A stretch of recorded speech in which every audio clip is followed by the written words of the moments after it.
Suspense.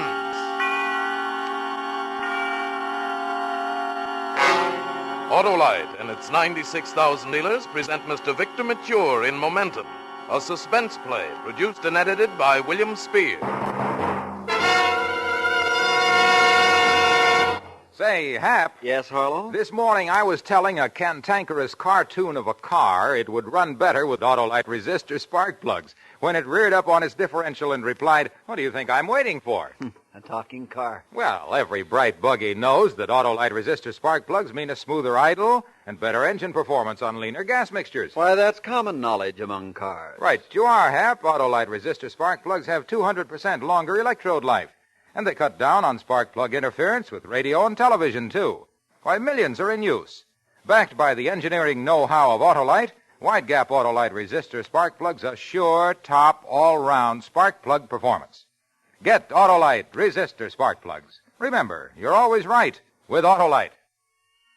And now, with Momentum and with the performance of Victor Mature, Autolite hopes once again to keep you in suspense.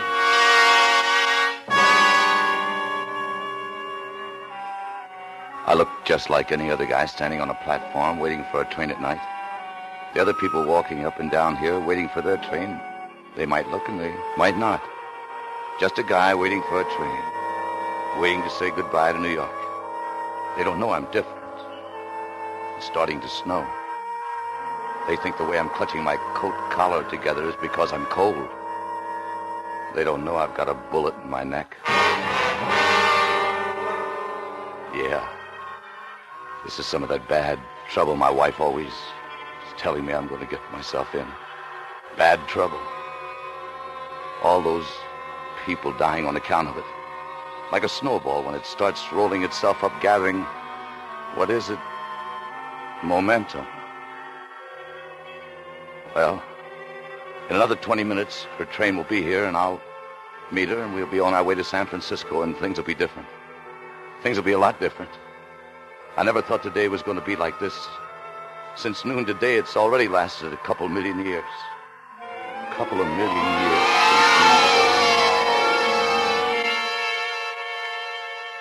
Dick, get up. What's the idea? Oh, Dick, get up. It's noon. 12 o'clock, and you haven't even gotten out of bed yet. What? 12 noon. Hey, you're going to be late for work. I'm home on my lunch hour. I thought you'd do something like this. Sleeping all day. I was up late last night. Shooting pool. All right. A guy's got to have some relaxation. You've been relaxing for 6 months. You haven't even tried to get a job. Oh, nuts. Nobody's out of work these days. Look, I told you, it's got to be the right thing, that's all. I don't want to take the first stinking job that comes along. Or do you want me to go on supporting you? You didn't have to say that. Well, everybody's saying. The people downstairs, the landlord, everybody. I didn't have my little job. How could we eat? So everybody's saying you're supporting me. Is that it? Well, isn't it? I'll show 'em. I'll show 'em all. Who are they with their cheap little ideas and two-bit jobs? You don't have to work like a slave to make a living. Oh, Dick. When you talk, sometimes I'm afraid you're going to get in trouble. The guy's a little down on his luck, and all of a sudden, little wifey's a martyr. She has to go out and work. Dick, please. That's it, isn't it? You're a martyr. No, darling, I didn't say that at all. Oh, yes, you did. Yes, you did. Dick, when I get home from work tonight, we're going to have to find a place to live. Now, this place isn't good enough for you, huh? No, darling. This is our last day. We're being evicted. Says who? The landlord stopped me this morning. We owe him 3 months' rent. I simply haven't got it. Well, we have until tomorrow morning. Well, listen, nobody throws Dick Payne out of his own place. I'll try to get home early. Find a hotel, maybe. Wait a minute. Don't bother. I'll get some dough. I know just where. Mr. Burroughs.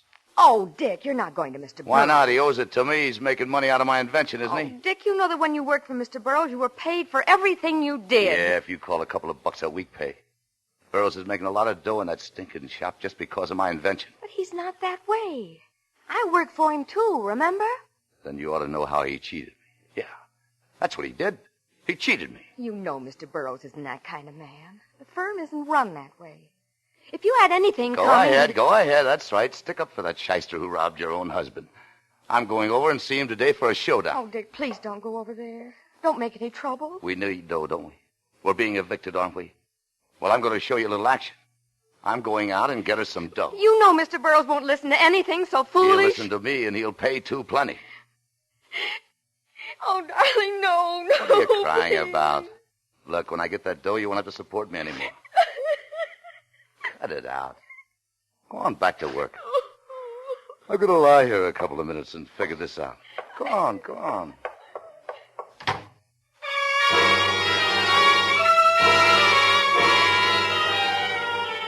I guess I was pretty sore when I talked to her like that. But it made me mad. You know, like one of those things leads to another and the whole thing gets going like momentum. By the time I cooled off, I was up in the Bronx where Burroughs has his little office and machine shop in back. I phoned from a drugstore on 192nd Street. And the girl said there'd be a lot of people there all afternoon. So I killed time with a double feature. But I was back there at 6:30 just after dark. And I was mad again thinking about the eviction and all. There was a light in his office, so I got around the side street. And I tried to see what was going on. The blinds were down over the window, but there was enough space for me to see the part of the room. Someone was in there with me. I couldn't see who it was. They were just shaking hands. Well, good night. Don't you worry about it anymore. Good night. I waited right there by the window until whoever it was had gone. Then I walked around and up to the door. But I didn't have to knock. Oh, Good evening, Mr. Burroughs. I was just leaving you. You want to see me about something? Yeah. Yes, sir, I do. Well, all right. Come in, come in. It's chilly out tonight. Feels like snow, maybe. Well, sit down, sit down. Thanks. Now what? Well, I used to work here in the shop once. I quit 6 months ago. Remember me, Dick Payne? I most certainly do remember you, Payne. Married the best secretary I ever had. Yeah, Pauline, a wonderful girl. I think so. I'm sure you appreciate that. She's a very fine girl. Yeah, she's all right. How are things with you and Pauline? Good. Good. Want to come back to work, Payne? No, that isn't what I came to see you about. It's about that lug wrench you're still using in the shops, the one with the long side screw. Yeah, what about it? I invented it, Mr. Burroughs. Oh, really? I thought Tim Riley worked that out. Well, Tim worked on it, but it was me who figured out how to set that thumb screw. Hasn't the thumb screw always been set that way? Not high on the wrench, no. Oh, And I see. Since I figured it out while I was here, and since you're using it, well, I think I ought to be paid for it. I worked on it a long time. Payne, I just don't believe this, frankly. Tim Riley's been my foreman for 12 years. I know him pretty well. He'd have been the first to tell me if you'd contributed anything to perfecting that wrench. Well, he wanted all the credit himself. No, Payne. It's not a matter of credit or money or anything else. Now, look here, Mr. Burroughs. Look here, Burroughs. I'm not going to be cheated out of anything. Stop it, Payne. I'm not obligated to you in any way. Look, you're still using the wrench, aren't you? I don't want to argue with you, and I don't want to be bothered with you. If it weren't for Pauline and the respect I have for her, I wouldn't even listen to you. I told her just the Let's other... leave her out of this, huh? She's my wife. Unfortunately for her. You know, Payne, I expected you to try something like this, and I'm ready for it. Yeah, well, where's my dough? Here. I want you to sign this. Here, What is it? a release. Although I don't owe you anything, for Mrs. Payne's sake, I'm giving you some money, because I know you both need it. This release will be my receipt. It'll insure me against you bothering me about this again. Yeah? Go ahead, sign it. Where's the dough? Where's the dough? How much? $200? Well, why didn't you say so?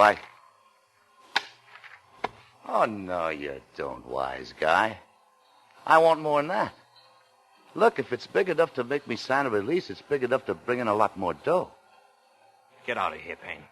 Get out of here. And who's going to make me? I'm smaller than you, Payne, but so help me, I'll throw you out myself. You're a no-good, worthless... Cut that! How Pauline could ever have seen Look, anything... I told you to leave her out of this, didn't Now I? get out of here before Give me I my really dough. lose my...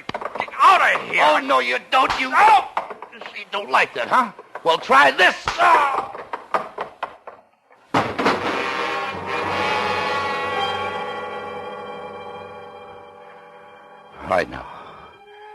All right now, Mr. Burroughs. Come on, Mr. Burroughs. I didn't mean to... Mr. Burroughs. You see, it was just one of those days. He said something, and I said something, and it all piles up like a snowball. The first thing somebody gets, hurt. If he'd listened to reason and, well, if he'd have just listened to reason, he'd be alive now. When I felt his pulse, there was nothing. I opened his coat to feel his heart. And that's when a black shiny billfold fell out. It was crammed with money. My money.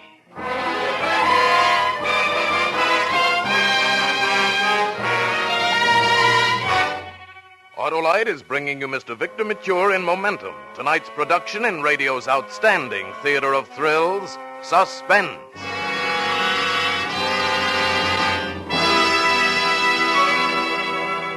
Hey, Hap, what's the book you have there? Just a story I'm reading, Harlow. Ruggles of Red Gap. Really? Say, maybe you'd be interested in my life story, Wilcox of Wide Gap. Wilcox of Wide Gap? Mm-hmm. It's all about my sterling and sensational success selling Wide Gap Autolite resistor spark plugs. Sensational success? You? Certainly. Didn't you know that over 20 million Wide Gap Autolite resistor spark plugs have been sold?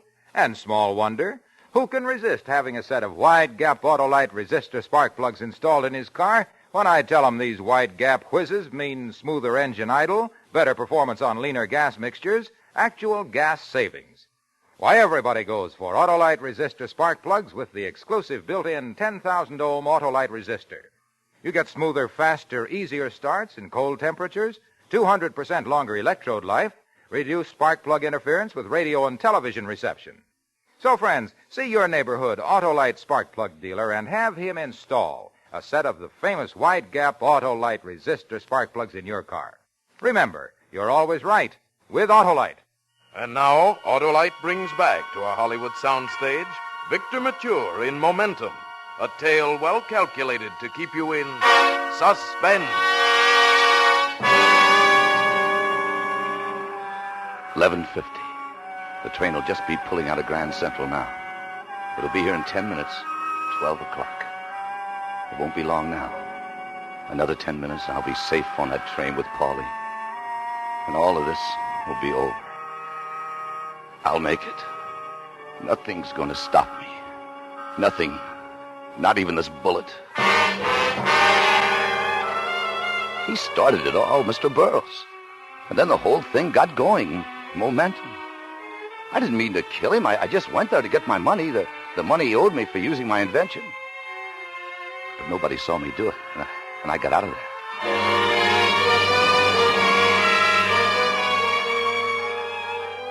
All I wanted to do was get home to Pauline. But first I had to stop somewhere and get a drink. I needed it bad. I found a little place on 3rd Avenue, 60-something. It was empty except for the bartender. Hello. Hello.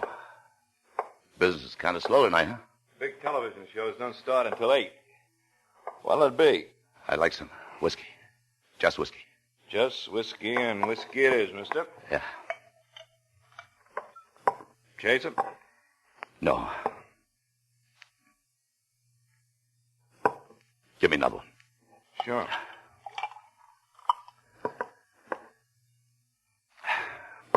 Kind of dry, huh? Yeah. Another one? No. That's enough, thanks.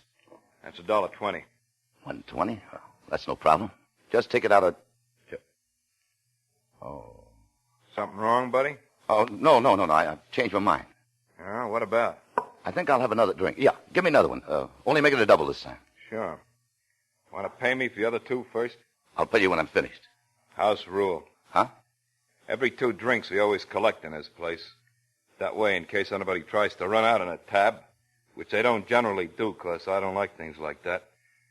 We don't lose much if they make it. Just a minute. You don't think that Which I'm they don't generally do. Look, I'm not trying to beat you out of anything. I got money. Sure you have. You know, there's some guys around this town you just can't tell about. What's the matter? I feel a little sick. Where's the washroom? Door right back there behind the cigarette machine. Want to pay me now? I'll be right back. Just my luck. The drinks were more than the change I had in my pocket. That meant I had to break one of those bills I took from Burroughs. They were all 50s and 100s. I couldn't take a chance on that bartender. He might think it was funny and remember and tell the police. I got panicky. It was another one of those snowballing things. I had to get out of that place. In the washroom, there was a window that led off to the alley.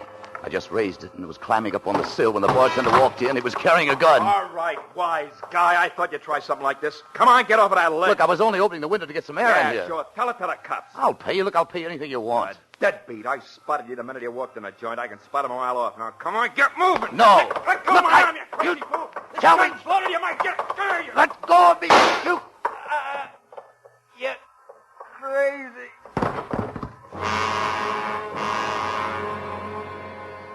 I stood there with the gun in my hand. I didn't mean to hurt him either. But he tried to turn me over to the police for nothing. I hit him in the leg, but he was out cold. I didn't know what to do. I didn't dare leave the gun. I just didn't know what to do. Finally, I thought I heard somebody coming in the front. I found a back door and ran until I was out of breath. I went up the stairs of our apartment house 2 at a time, and by the time I got inside my door, I thought my knees were going to buckle. But I had the safe feeling that a guy's own place gives him, no matter how stinking it is. Pauline was cooking supper. Dick? Oh, Dick, hello. Liver and onions again? I heard you come in, Dick. I'm glad you're home. Liver and onions. Well, I know it isn't one of your favorites, but liver was on sale. Turn it off. All right, but I'm going to eat it. No, you're not. Neither one of us are. Dick, what is it now? You've been drinking. 2 drinks and I'm drunk, huh? I didn't say that. But when you drink, it means something's happened. What is it this time? I made up my mind. Oh, you mean you're going to take a job? Yeah. Oh, darling.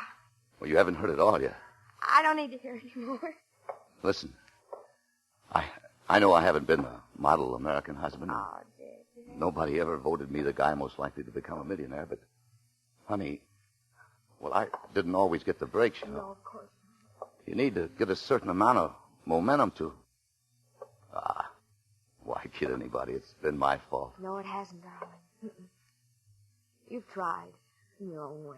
Don't keep it up. Everybody thinks I'm a sponge or a deadbeat. You told me they did. They don't know you like I do. Nobody believes in me. There's no reason why they should. I believe in you. Do you really? Yes, darling. Yes. Say it again. I believe in you. How much?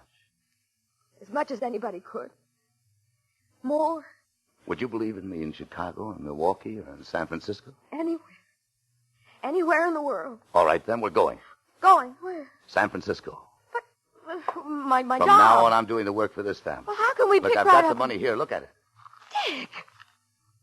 How much is this you have? Where'd you get Never mind. Look, I got it, and it belongs to me. Take half of it. Go ahead, take it. Well, all right, but I Now, look, already... go down to Grand Central and buy 2 Pullman tickets to San Francisco on the 9 o'clock train. Well, I'll have to pack. Did you rob a bank? Don't bother. Buy what you need downtown. It'll give you something to do. From now on, we forget this stinking place and start over from the bottom up. New clothes, new landlords, jobs, new friends, and new enemies. Dick Payne will show them. Yeah, I'll show them all what I can do. Well, why do you want me to go alone to the station? Why aren't you coming? I got business to do first. And I'm going to pay off all my debts, everybody I owe. How do you like that? Oh, it's wonderful, Dick, but honestly now, where did you get that Skip the money? questions. It's my dough. I work for it. Satisfy you? Well... Now listen. You get reservations at Grand Central and get on the train. It stops at 125th Street. I'll be busy uptown, so I'll get on at 125th. You got it? 125th Street Station. Right. Yeah. And when that train pulls out of that station, the guy sitting next to you is going to be me. Oh. And we'll be heading for a new life, baby. A new life.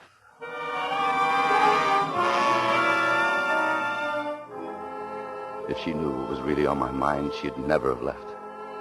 I couldn't risk hanging around 42nd Street, showing up at Grand Central with all its bright lights and its cops.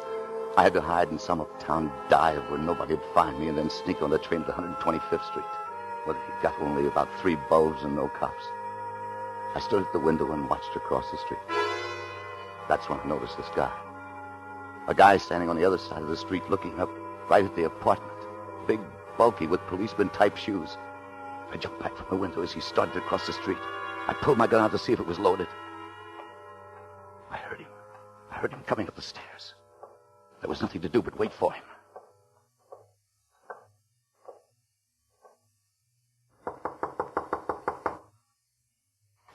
What do you want? You're Richard Payne? No, Anderson's my name.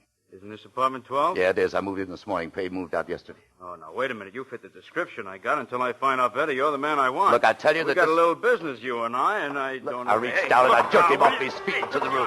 I knew they'd find me, but I didn't think it would be this quick. He was big and he knew how to handle himself, but I swung the butt of my gun against the side of his head and he went limp. I held him up against the door. I didn't want to touch him, but I thought maybe I could find something in his pockets that would tell me how they knew about me. He didn't have a gun or a badge, only a piece of paper. He was a bailiff from the city hall. He's come to evict us. Evict us, and I'd killed him. I wasn't a killer. It was this momentum. Everybody I met. 3 people in 3 hours. Hello, Payne. Out of my way. What are you doing with a gun in your Out of my way. You've gone crazy. Wrong. This place is a regular fuck house. Why, Mr. Payne, what's the matter? Move that baby carriage. Get out of my way. Don't point that gun at me. Move it. Don't. I said move it.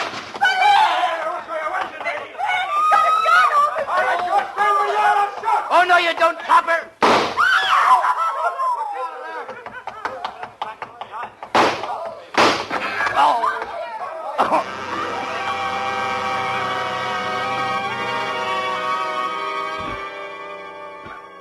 The second bullet hit me. Hit me somewhere in my back, up high. I don't know where exactly. The pain was everywhere at once, and for a moment everything stopped working. I grabbed the edge of a building and saw a long alley wavering in front of my eyes. It was a long, dark alley. There was a light at the other end. I got my breath and started towards that bright spot. I knew the whole neighborhood would be after me. Besides everything else, now I'd been shooting at cops. The light at the other end turned out to be a milk truck without a driver. All of a sudden, nobody had to tell me what to do. I got in and I drove off.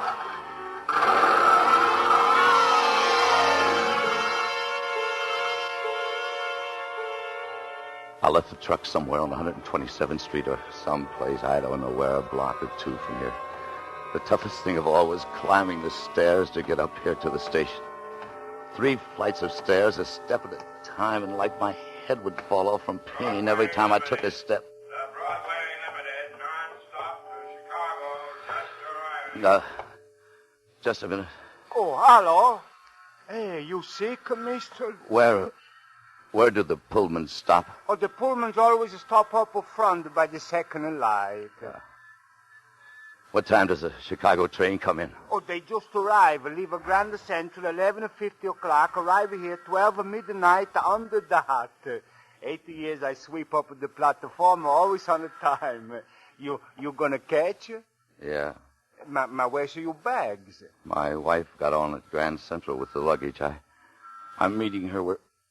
We're going places, boy. Oh, that's nice. So where you going? Chicago, Kansas City? As far as it'll take me, west. Oh, San Francisco. That's a nice town. When you get there, what are you going to do? I got a job there. That's good. Well, maybe someday I take a train to San Francisco. Now I got a job here, sweeping. Hey, listen.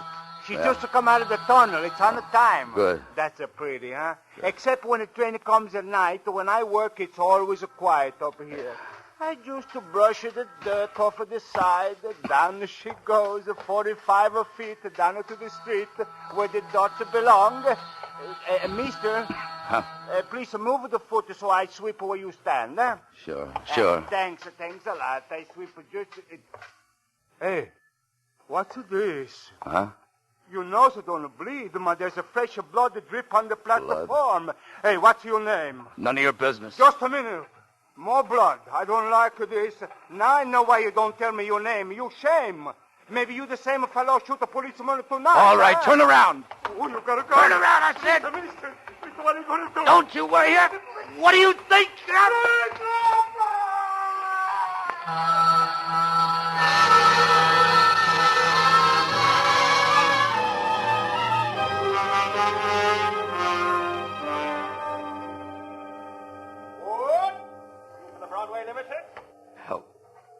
Help me up the steps, please. Thanks. There you go. Oh. What's What's the matter with that fella? He looks so funny. Dick? Oh, here I am. You were going right past me. Pauline, the lights were flickering. I couldn't see. I Dick, couldn't what's wrong? see. Just tired, terribly tired. I kept my word and met you, but I'm so tired. Dick, you're hurt. Take care of me, Pauline. Don't let them get to me. Don't let... Who? What is it, dearest? Who are they? Hold me. Hold me, Pauline. Oh, darling. What did you do? It wasn't my fault. I went to get the money from Burroughs. The money he owed me, I killed him. Oh, no. And everything no, went wrong. no. Everything. All those people, but I had to get that money. I had to get that money for us. Oh, Dick, no. I had to. What? I got off work early and went to see Mr. Burroughs. He gave me $200. He said when you came by, he'd have you sign a release for it. Pauline. Oh, Dick. Oh, Dick.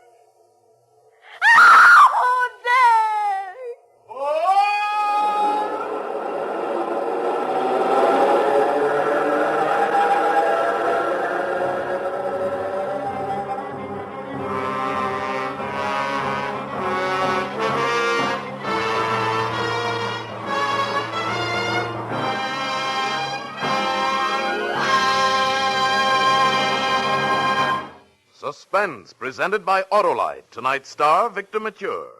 Mr. Mature, that was a top performance. Well, thanks a lot. Do you know something else that gives a top performance? Well, you're probably going to say Autolite resistor spark plugs, huh? Vic, you're right with Autolite. Harlow, I would have been very much surprised if you'd said anything else. Why, sure. Autolite resistor spark plugs with the exclusive built-in 10,000 ohm Autolite resistor permit a wide gap setting, giving top spark plug performance. Top performers, too, are the more than 400 other products made by Autolite for cars, trucks, planes, and boats in 28 Autolite plants coast to coast. They include complete electrical systems for many of America's finest cars. Spark plugs, batteries, starting motors, generators, coils, distributors. All engineered by Autolite to fit together perfectly, work together perfectly, because they're a perfect team. So, friends, don't accept electrical parts that are supposed to be as good. Insist on and get Autolite, original factory parts at your service station, car dealer, garage, or repair shop. Remember, you're always right with Autolite.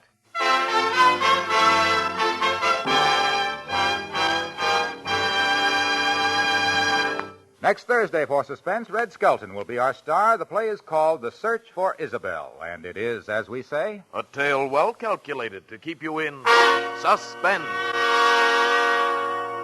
Tonight's Suspense play was produced and edited by William Spear and directed by Norman MacDonald. Music for Suspense is composed by Lucien Morawek and conducted by Lud Gluskin. Momentum is a Cornell Woolrich story adapted for radio by E. Jack Newman. Victor Mature appeared through the courtesy of 20th Century Fox, producers of the Technicolor production, Oh, You Beautiful Doll.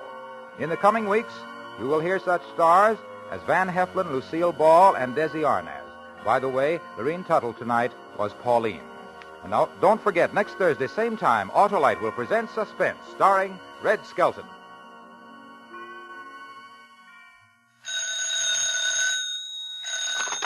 You can buy Autolite resistor spark plugs, Autolite stay-full batteries, Autolite electrical parts at your neighborhood Autolite dealers. Switch to Autolite. Good night. This is National Safety Congress Week. The Electric Autolite Company, which received the National Safety Council's Public Interest Award this year, urges you to do your part to promote safety on the highway, in the home, and on the job. Drive slowly. Death and danger travel in fast company. And remember to be careful wherever you are. The life you save may be your own. This is CBS, the Columbia Broadcasting System.